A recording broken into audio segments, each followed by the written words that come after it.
Bismillahirrahmanirrahim. Assalamualaikum warahmatullahi wabarakatuh.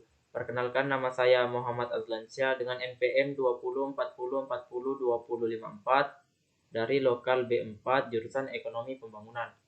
Baiklah, di sini saya akan menjelaskan sedikit materi tentang lintas pembangunan bangsa-bangsa. Lintas alternatif pembangunan bangsa-bangsa. Lintas pembangunan terdiri dari dua bagian. Yang pertama, mekanisme pasar. Yang kedua, mekanisme pasar dalam transisi.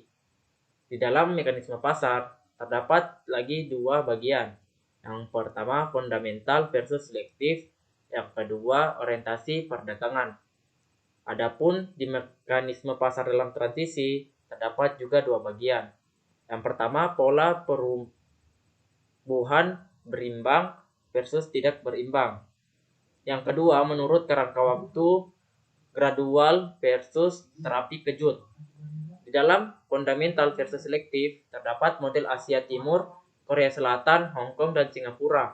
Di dalam orientasi perdagangan, terdapat modal CIL. Adapun di dalam pola pertumbuhan berimbang versus tidak berimbang, terdapat Uni Soviet dan Cina. Menurut kerangka waktu gradual versus terapi kejut, terdapat model Hongaria dan Polandia.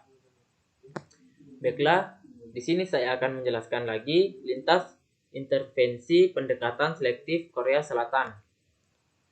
Pada tahun 1950 sampai dengan 1961, di sini mereka mengeluarkan kebijakan rekonstruksi akibat Perang Korea mengarah ke kanan industri subsidi. Pada tahun 1962 sampai dengan 1972, liberalisme atau reformasi mengarah ke kanan X ke atas ke arah atas, G ke kanan, kredit ke arah X oriented. Pada tahun 1973 sampai dengan 1980, industri Korea Selatan menghadapi persaingan dari ASEAN dan krisis minyak. 1973 mengarah ke G ke industri berat atau kimia mengarah ke kanan. Gagal ke arah inflasi LK ke bawah dan defisit neraca pembayaran. Stabilitas ke arah kanan, subsidi dialihkan selektif ke arah kanan R dan D sehingga ekonomi tumbuh kembali. Baiklah, saya lanjut. Lintas intervensi fundamental Hong Kong. G secara terbatas mengarah ke kanan subsidi pendidikan dan pengadaan sarana dan prasarana, termaksud infrastruktur, pelabuhan, dan sistem transportasi. Pada tahun 1950, gelombang masuknya industri tank Inggris. Pada tahun 1960, merubah ke industri Jerman dan elektronik. Pada tahun 1970, industri baru bermunculan di mana-mana. Setelah tahun lepas landas vertikal, terjadi mobilisasi SDM, perangkap dualisme terhindarkan. Lintas intervensi penuh Singapura. Seperti Hong Kong, Singapura tidak memiliki SDA selain pelabuhan. Pada tahun 1959, pemerintah mengalahkan industri subsidi impor. Pada tahun 1960, fokus pada industri padat karya liberalisme. Perdagangan mengarah ke kanan subsidi X.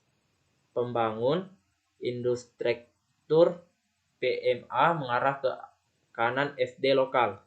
Pada tahun 1978, meningkatnya investasi asing diikuti oleh transformasi industri padat karya menjadi pada modal mengarah ke kanan didukung oleh infrastruktur, pelatihan, perumusan posisi strategis Singapura.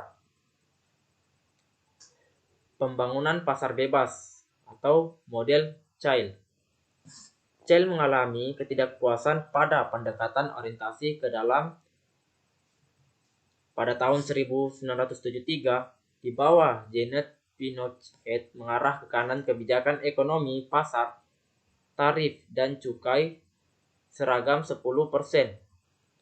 Pembaruan fiskal, regulasi mengarah ke kanan, stabilitas ini membutuhkan 8 tahun.